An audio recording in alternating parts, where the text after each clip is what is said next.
Good morning, good evening, good afternoon, and remember, context is everything. Media Network, founder and CEO, John Michael, is reading a textbook, cover to cover. I'm also the CFO and the social media marketer. And as the social media marketer, I say, also as a man, I say thank you to all 58 subscribers. And thank you for watching 32 seconds into this video. I appreciate it. And if you could follow, that'd be great. If you don't, that's okay. Today, a culture in conflict. Yesterday, we talked about Germany. We talked about Ireland. We talked about England. We talked about the United States. And maybe France, I forget, after World War I. Today, a culture in conflict. Post-World War I stuff. So let's do it. Setting the scene, in 1921, the Irish poet William Butler Yates summed up the mood of many post-war writers and artists. How do you do an Irish accent again? Things fall apart. The centre cannot hold. Mere anarchy is loosed upon the world. The blood-dimmed tide is loosed, and everywhere the ceremony of innocence is drowned.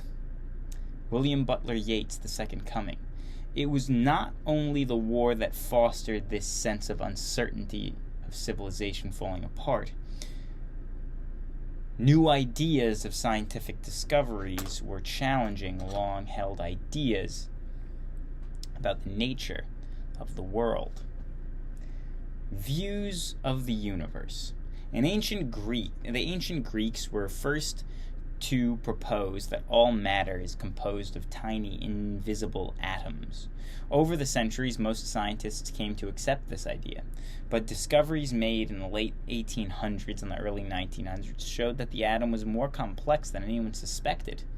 Radioactivity.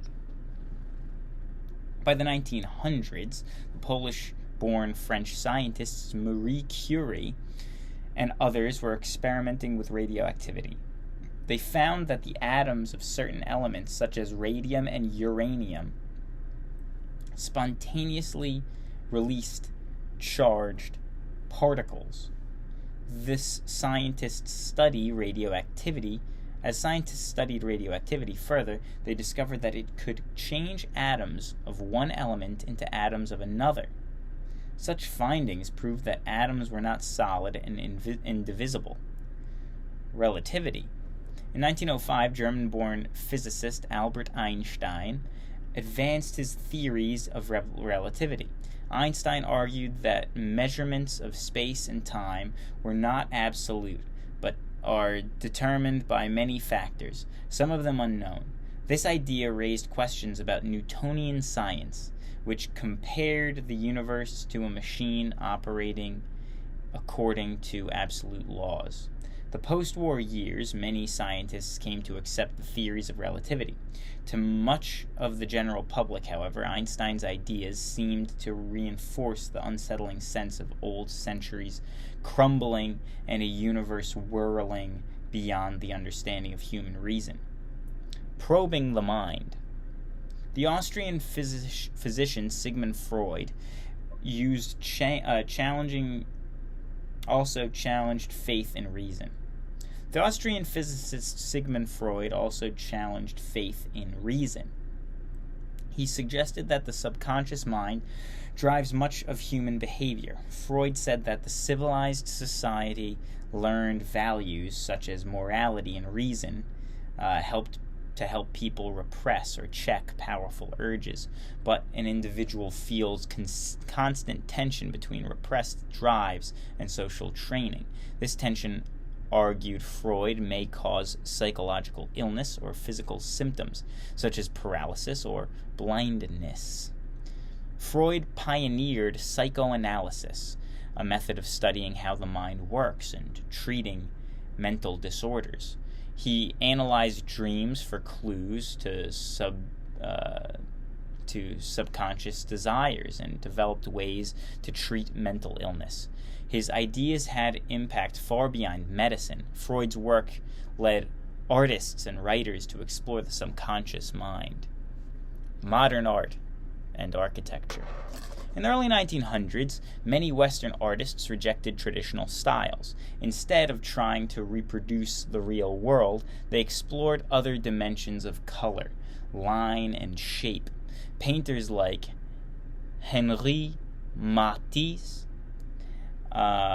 outraged the public with their bold use of color and odd distortions.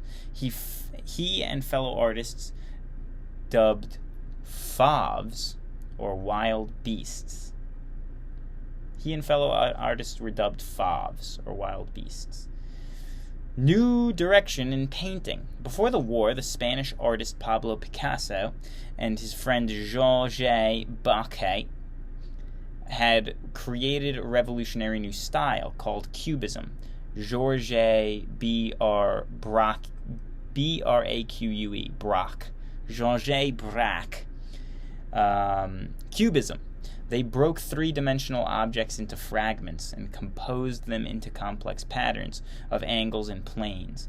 By redefining objects into separate shapes, they offered a new view of reality. Later, the Russian Vasily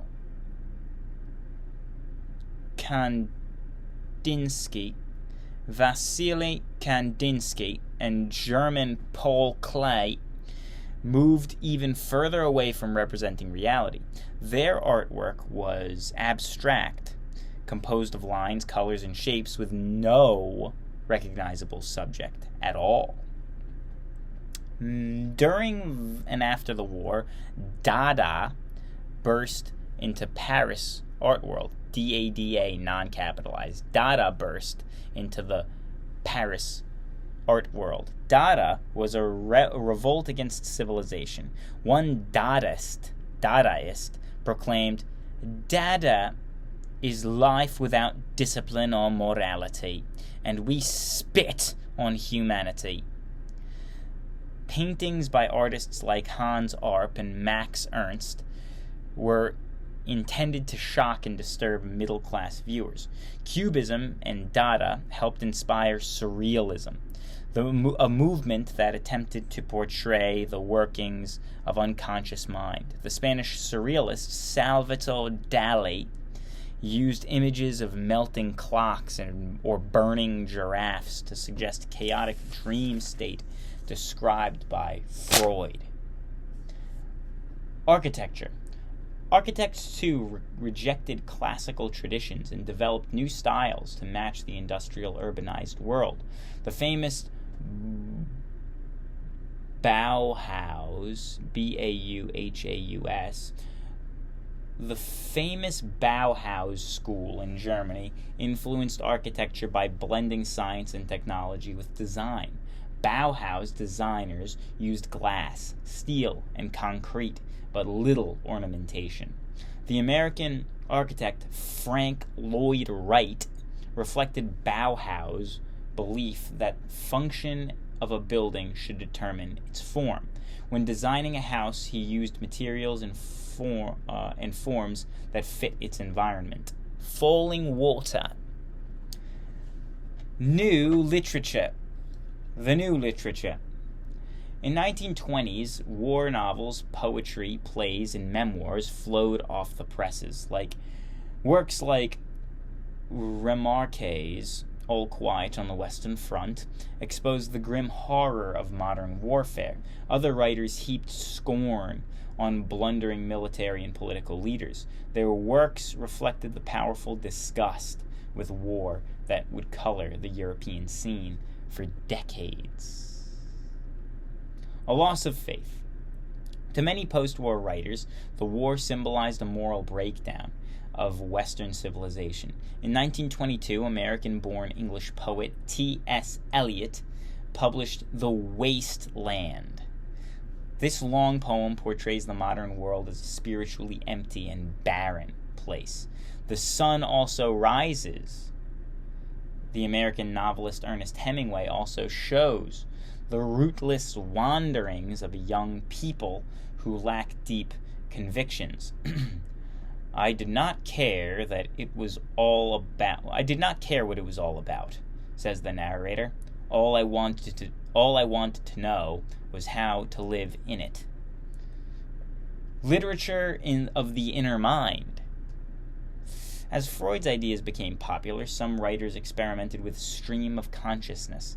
In this technique, a writer appears to probe characters' random thoughts and feelings without imposing any logic or order. The novelist, in novels like Mrs. Dalloway, British novelist Virginia Woolf used stream of consciousness to explore the hidden thoughts of people as they go through the ordinary actions of their everyday lives.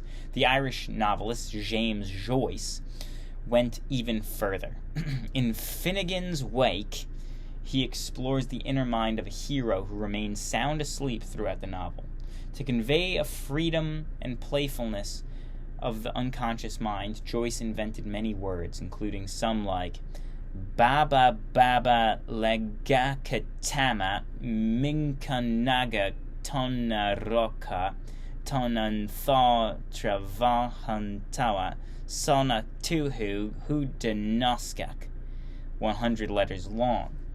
A changing society. In the aftermath of World War I, many people yearned to return to normalcy, to life as it had been before 1914. But rapid social changes would make it hard to turn back the clock. A new popular culture, new technologies helped create mass culture shared by millions in the world's developed countries. Affordable cars gave middle-class people greater mobility. Movie stars such as Charlie Chaplin had fans in every continent of the world. Radios brought news, music, and sports into homes throughout the Western world. Many radios were tuned to new sounds of jazz. Jazz was pioneered by African-American musicians who combined Western harmonies with African rhythms. Jazz musicians like trumpeter Louis Armstrong took simple melodies and improvised endless, subtle variations in rhythm and beat. They produced music that was both original and popular. Europeans embraced American pop culture with its greater freedom and willingness to experiment.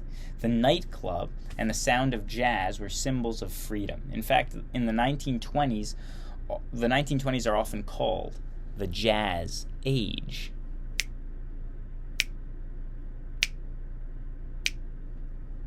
The younger generation.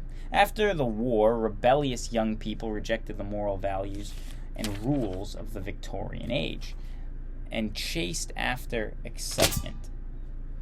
Gertrude Stein, an American writer living in Paris, called them the lost generation. Others saw them as immoral pleasure seekers. They'd love them kids today. No offense, kids today. The symbol of rebellious jazz age youth was the liberated young woman called the flapper.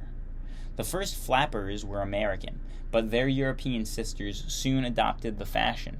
Flappers rejected old ways. Shocking their elders, they bobbed their heads and wore skirts far shorter than those pre-war fashions. Right below the knee is what I'm seeing in this picture here. Right below the knee. You can look it up. The first flappers were American, but their European sisters soon already read that. They went out on dates, unchaperoned, enjoyed wild new dance fads such as the Charleston, smoked cigarettes, and drank in nightclubs. The ancient Japanese would not like that, as they nailed on a tree, "If your wife is seen walking in the forest or drinking tea, she should be divorced immediately." That's from this book. I didn't come up with that. Women's lives. For most women, the post-war period brought limited progress. During the war, women had held a wide range of jobs, although most women returned to the home when the war ended. Their war work helped them win the vote in many Western countries. A few women were elected to public office, such as Texas Governor Miriam Ferguson or Lady Nancy Astor, the first woman to serve in British Parliament. By the 1920s, labor-saving devices had become common in the middle-class home. Washing machines, vacuum cleaners, and canned foods freed women from many time-consuming household chores. Some women found paid work outside the home. Others took volunteer jobs providing social services or raising funds for charities. In a new atmosphere of emancipation, women pursued careers in many arenas. From sports to the arts. Women golfers, tennis players, swimmers, and pilots set new records. Women worked as newspaper reporters, published best-selling novels, and won recognition for their artwork. Most professions, were still dominated by men. Women doing the same work as men earned much less in the 1920s. Social classes. The war had changed social values and the class system itself. In Europe, noble families had lost sons in the fighting. While Russia's noble class was destroyed by the revolution, peasants had suffered heavy losses. After the war, many filtered into the cities, adding their voices to the protests against economic conditions. For many factory workers, wages improved in the post-war decades. Wealthy capitalists prospered in the boom times of the 1920s. The lower middle class, however, often felt pinched. It resented the success of big business and the rising wages of workers. As the Great Depression struck, many people from this class were attracted to radical right-wing groups. God bless. Have a good day. Goodbye. All 58 of you subscribers, thank you for making it this far if you did.